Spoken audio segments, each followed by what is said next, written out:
This week on CheckPoint. Mangiqondana naye asho ukuthi hayi no wena kumele uhambe uye theater ngoba uzofa uyasibona isisi sakho singakanani manje yonakala la ngaphakathi. Uzange uthi yini isibeletho kodwa ngathi bengasikhiphi kuzowenzakalani wathi angeuphinde uhambe noma uzoshona. Uthola ukuthi isitulo sebangenze amsini wabuza so what happened ngitlamile ngibuthe wena what happened. Hospital horrors. Sihlangana phi isibeletho sami namathumbu sikhishelwane. If a patient has been damaged and it is through negligence on the part of a carer, then they should be compensated and they should be adequately compensated. This is CheckPoint and I'm Ngepile Mabuse.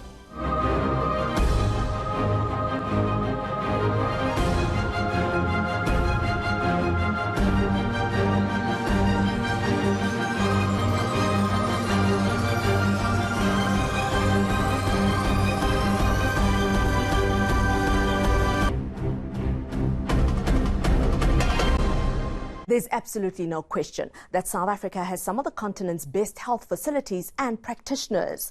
While most African countries are still striving towards this goal, South Africa's vulnerable citizens have access to universal health care. But with 80% of the population totally dependent on public facilities, the system has over the years buckled under pressure. Health professionals are overworked, equipment is aging, and budgets are getting tighter. Adding salt to the wound, medical negligence claims are climbing. CheckPoint intern Ditlhare has been speaking to patients whose lives have been totally ruined by what appears to have been gross medical mistakes. Ashley Market was behind the camera. Surrounded by lush vegetation, KwaZulu-Natal's capital, Pietermaritzburg, attracts hordes of people who come here to shop, work, and receive medical attention. 45 minutes drive from the city centre, on this curvy, narrow-tarred road, is Imbali Township. It is here where we met 29-year-old Tulisile Mdunge, who in 2008 had her first operation. It was fairly common and routine appendicitis surgery. Little did she know that this would be the first of many occasions that she would find herself under the knife. 3 years later, she was back in hospital with excruciating abdominal pain. So, ambulance yafika yangithatha yangisa esibhedlela ngomhla ka3. Tulisile was taken to regional Edendale Hospital, not far from her home. Usister owayekhona uyena owangihlola wayesengamchazela inkinga yami ukuthi mangithi ngiyadla ukudla kuyabuya kubhlungu mangahamba akuvumi ngihambe ngiqonda mangithi ngifuna ukuyozikhulula akwenzeki lutho etoilet, but in terms of urinating everything was fine.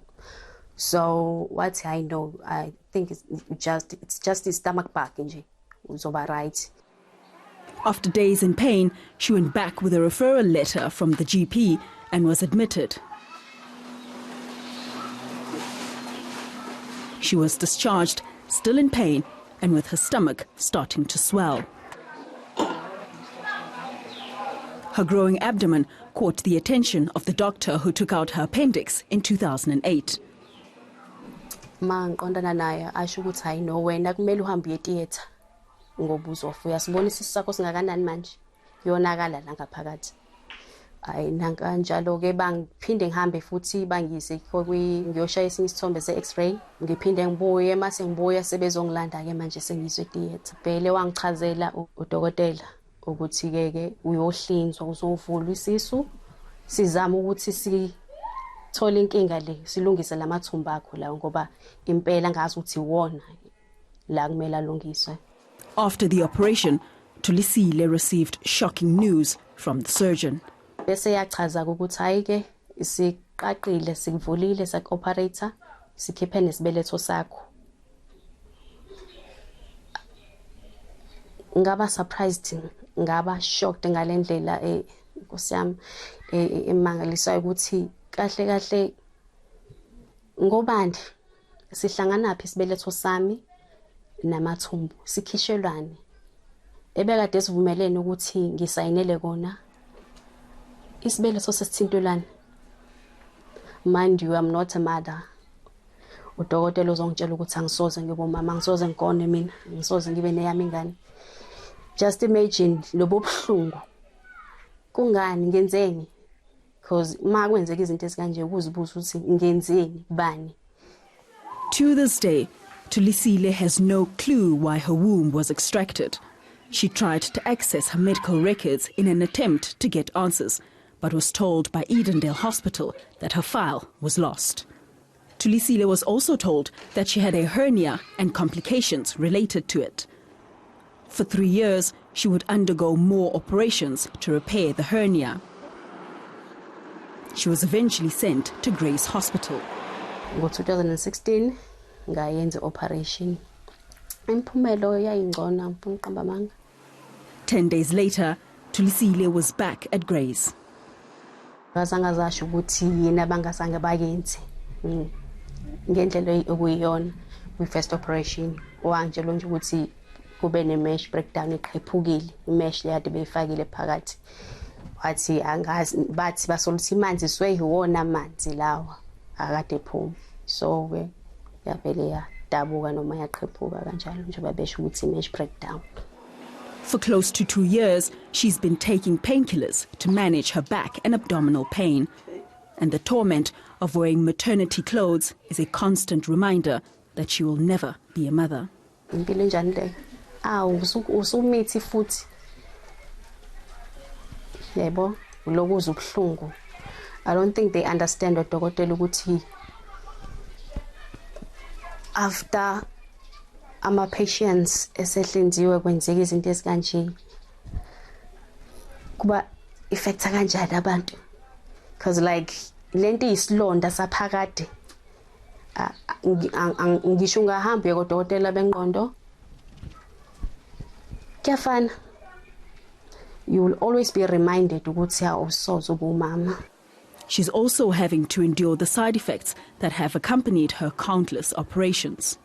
Nanokuthi ama side effects yini ezokwenzeka, inguquko ezokwenzeka emzimbeni wakho njengoba usulahlekelwe isibeletho sakho, kuzokwenzeka ukuthi nokuthi kuwena emzimbeni umzimba wakho ngeke usafana. From the age of 21, imagine that I'll be turning 29 this year. Ngiloko ngizobuhlungu njalo. Ngifuna yami impilo nami iqhubeke. Asengikhathele uloko ngisikwa, ngiyavulwa, ngiyaqhaqwa njalo, ngiyavalwa. Impilo enjani leyo?